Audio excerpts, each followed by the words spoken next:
بات تب کی ہے جب میں بڑا ہو رہا تھا۔ میری دادی اسی بلڈنگ میں رہتی تھی جہاں میرے گھر والے رہتے تھے۔ وہ ہمارے گھر کی اوپر والی منزل میں رہتی تھی۔ یہ ایک پرانی بلڈنگ تھی جس میں کل 12 اپارٹمنٹس تھے۔ وہ مکان نمبر 248 میں رہتی تھی اور ہم لوگ مکان نمبر 242 میں رہتے تھے۔ میرے جنم ہونے کے پہلے سے ہی دادی ماں اکیلی رہتی تھی۔ دادی ماں کے سونے والے کمرے کی طرف جانے والی دالان میں ایک الماری تھی جس میں ہر ماہ ایک عجیب واقعہ ہوا کرتا تھا۔ مہینے میں ایک بار میری دادی اماں میری ماں کو اوپر بلا کر ان کو الماری چیک کرنے کے لیے کہتی تھی۔ انہوں نے بتایا کہ کل رات ان کی الماری سے بہت زیادہ شور آ رہا تھا۔ ایک بار میری مما کام کر رہی تھی تو انہوں نے مجھے اپنی جگہ دادی اماں کے کمرے میں مدد کرنے کے لیے بھیجا۔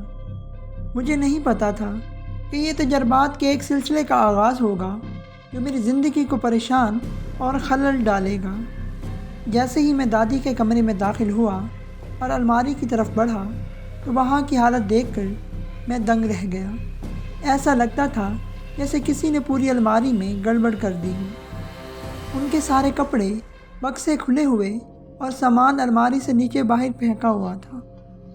ایسا لگ رہا تھا کہ دادی کے کمرے میں کوئی طوفان آیا ہو جو پوری بلڈنگ کو چھوڑ کر صرف انہی کے کمرے میں آیا ہو۔ میں نے دادی سے پوچھا کہ یہ کب سے ہو رہا ہے تو انہوں نے بتایا کہ ایسا پچھلے 20 سالوں سے ہو رہا ہے۔ میں نے اس وقت اس بات پر زیادہ دھیان نہیں دیا۔ میں الماری کو صاف ستھرا کر کے چلا گیا۔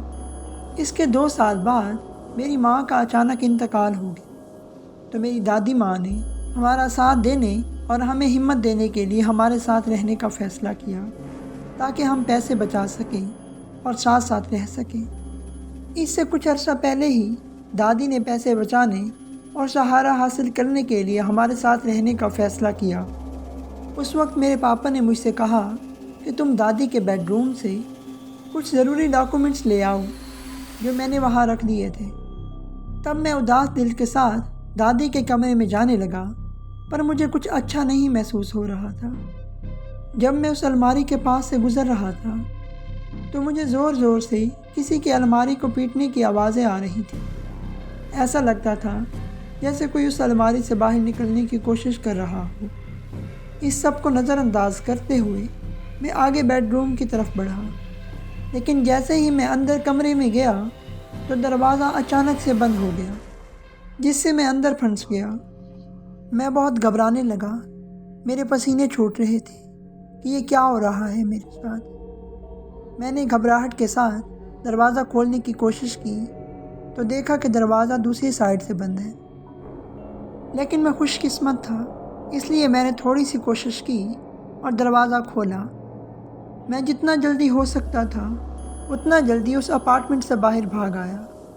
دوستو، اس واقعے کو مزید آگے بڑھانے سے پہلے آپ سب سے ریکویسٹ ہے کہ میرے چینل کو سبسکرائب کریں اور بیل کے آئیکن کو دبا دیں تاکہ ہر آنے والی ویڈیو سب سے پہلے آپ کو ملے۔ جیسے ہی میں اس الماری کے پاس سے گزرا تو میں نے دیکھا کہ وہ الماری میں سے زور زور سے پیٹنے کی آواز آ رہی تھی اور وہ آواز اس بار کافی زیادہ تھی جس سے وہ پوری الماری ہلنے لگی تھی اور ایسا لگنے لگا تھا جیسے وہ الماری بس پھٹنے ہی والی ہو۔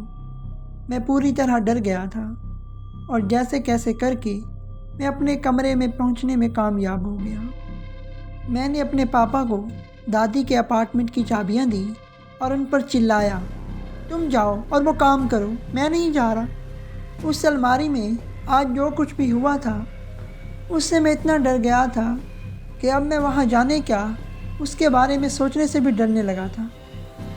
اس دن کے بعد سے ہم نے کبھی بھی اس خوفناک واقعے کا ذکر نہیں کیا اور اس دن کے بعد سے دادی کے کمرے میں جو کچھ بھی لینا ہوتا وہ سارا کام پاپا خود ہی کیا کرتے تھے۔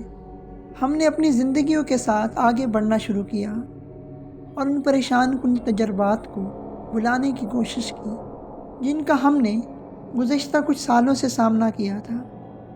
آج تک میں حیران ہوں کہ دادی کی الماری میں ان واقعات کی کیا وجہ ہو سکتی ہے، یا اس سے بھی زیادہ خوفناک کچھ وہاں ہو سکتا ہے کیا؟